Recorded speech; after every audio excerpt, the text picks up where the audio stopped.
Bismillahirrahmanirrahim. Assalamualaikum warahmatullahi wabarakatuh. Nama saya Aulia Rian Fajriansyah dari kelas PBSE.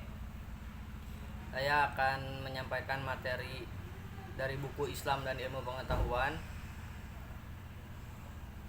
yaitu pengertian, tujuan, dan fungsi ilmu pengetahuan dalam pandangan agama Islam.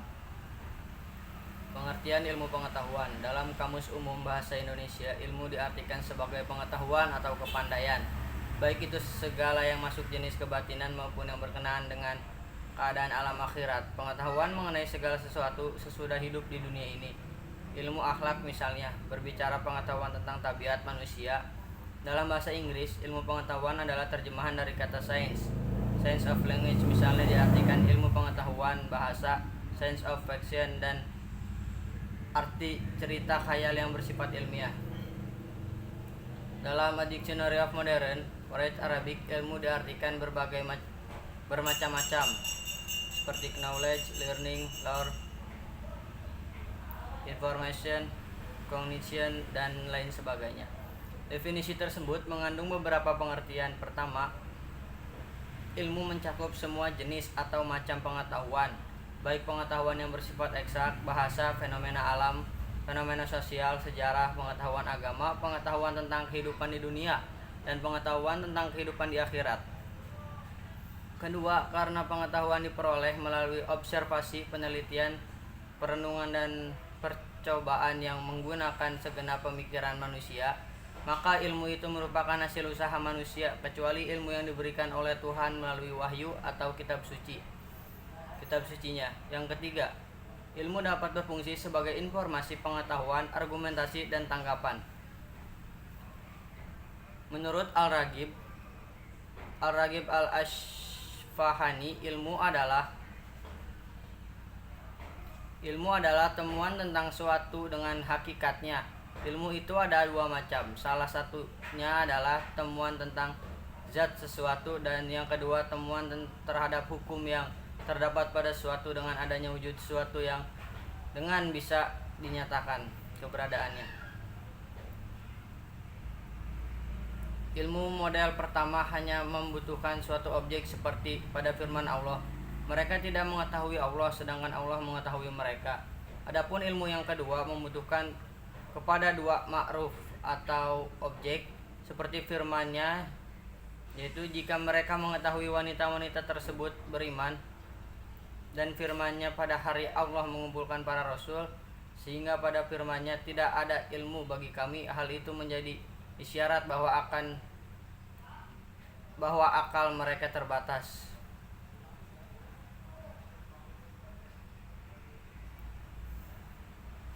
Definisi tersebut memberikan petunjuk dan ciri tentang ilmu.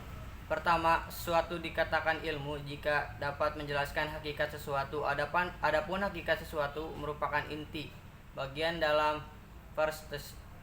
verstehen, tidak tampak, batiniah, dan berada di balik tampak, misalnya hakikat hidup dan perjuangan. Perjuangan itulah temuan, itulah ilmu, karena sampainya seseorang pada hakikat hidup, yaitu sebagai perjuangan setelah melalui proses berpikir, merenung, membandingkan, mengambil pelajaran, dan penalaran. Kedua, kata-kata sesuatu mengandung anti universal, yakni bahwa ilmu menjangkau semua hal, yang baik yang fisik maupun non fisik. Ketiga, di dalam ilmu ada unsur zat atau fisiknya yang dapat dilihat oleh mata, seperti zat cair, padat, tumbuh-tumbuhan, binatang, barang tambang, mineral, hukum, atau lain-lain. Adapun menurut istilah sebagian ahli, ilmu adalah hawa al-ma'rifatul hawa did ajuhlu qala akhirul min ahlil ilami innal al-ima audulhima min ayyurofa. Ilmu adalah pengetahuan sesuatu sebagai lawan dari bodoh. Sebagian yang lain berpendapat bahwa ilmu adalah lebih jelas dibandingkan dengan yang diketahui.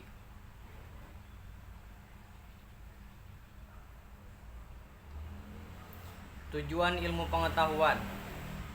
Ilmu berfungsi menjelajah sebuah gejala atau fenomena yang dapat diamati dan masuk akal.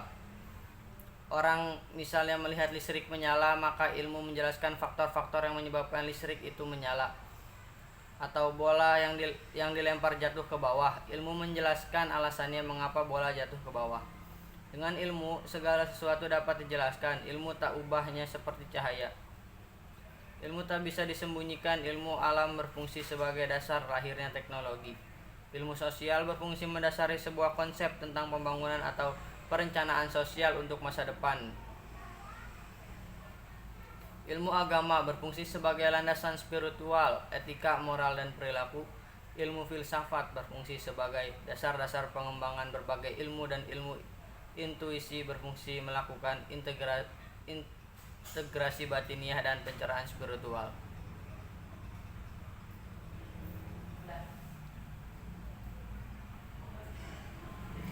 Fungsi ilmu pengetahuan. Ilmu pengetahuan memiliki banyak fungsi, tergantung dari manusia yang menggunakannya. Oleh karena itu, pada hakikatnya ilmu atau sains itu dari segi objeknya adalah netral, tergantung kepada manusia yang menggunakannya. Sehubungan dengan itu, ilmu mempunyai beberapa fungsi sebagai berikut. Pertama, ilmu alam berfungsi sebagai dasar bagi pengembangan teknologi. Secara harfiah, teknologi berasal dari kata teknologi, berarti ilmu tentang teknik atau teknik. Masyarakat pada umumnya melihat teknologi secara fisik atau bendanya. Penglihatan seperti ini sesungguhnya kurang tepat. Teknologi sesungguhnya merupakan konsep, gagasan, pemikiran, dan idenya yang bersifat non-fisik atau yang bersifat software, perangkat lunak. Sebuah handphone yang digunakan adalah produk teknologi. Kedua, ilmu alam berfungsi sebagai penjelasan atau segala hal yang terjadi. Di dalam kehidupan sehari-hari terdapat berbagai peristiwa atau kejadian yang membutuhkan penjelasan. Di sebuah desa misalnya terjadi tanah longsor, banjir bandang, penyakit menular, dan berbagai kejahatan lainnya. Mengapa semua itu bisa terjadi? Kaum agama mungkin menjelaskan timbulnya masalah tersebut secara teologis atau berdasarkan keyakinan keagamaannya, dan menggabungkan dengan azab dari Tuhan karena perbuatan dosa yang dilakukan manusia. Jika ini diyakini penyebabnya, maka cara mengatasinya dengan introspeksi diri atau muhasabah, dilanjutkan dengan bertobat. Namun seorang ilmuwan akan memberikan penjelasan atas masalah tersebut dari pendekatan ilmiah, yaitu dengan mencari sebab-sebab atau hukum kuantitas yang dapat diamati, diprediksi, atau dapat diramalkan. Sebagaimana hal ini bisa terjadi pada berbagai temuan dalam bidang ilmu pengetahuan, yakni adanya hukum-hukum yang mendasari sebuah teori ilmu pengetahuan.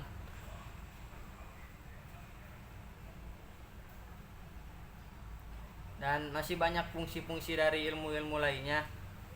Yang terakhir itu penutup.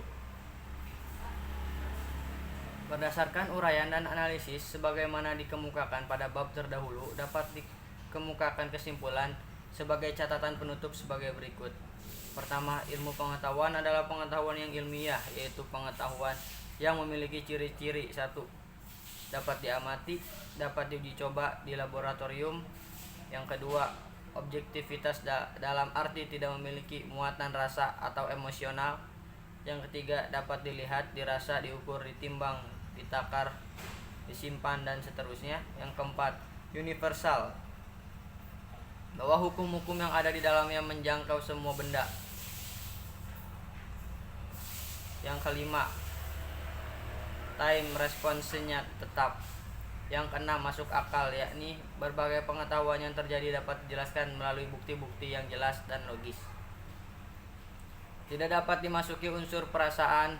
Dan yang kedelapan, hubungannya dengan agama atau intuisi secara fisik. Agama jauh atau kering.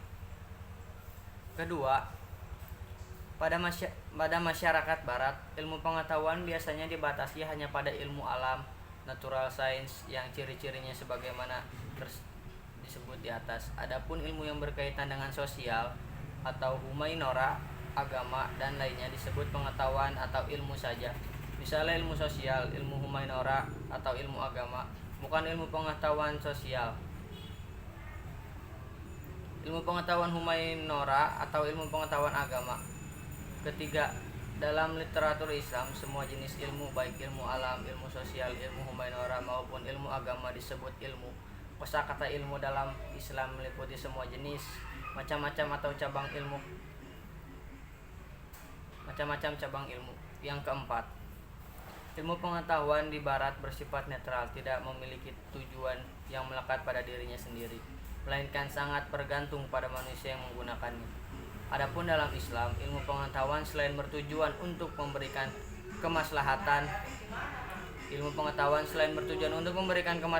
bagi kehidupan manusia, juga untuk semakin memperkuat keimanan dan ketakwaan kepada Allah Subhanahu wa taala. Dengan ilmu pengetahuan, manusia akan semakin menyaksikan keagungan Allah Subhanahu wa taala dan akan semakin bertakwa. Baiklah, mungkin cukup sekian yang dapat saya sampaikan. Kurang lebihnya mohon maaf. Wassalamualaikum warahmatullahi wabarakatuh.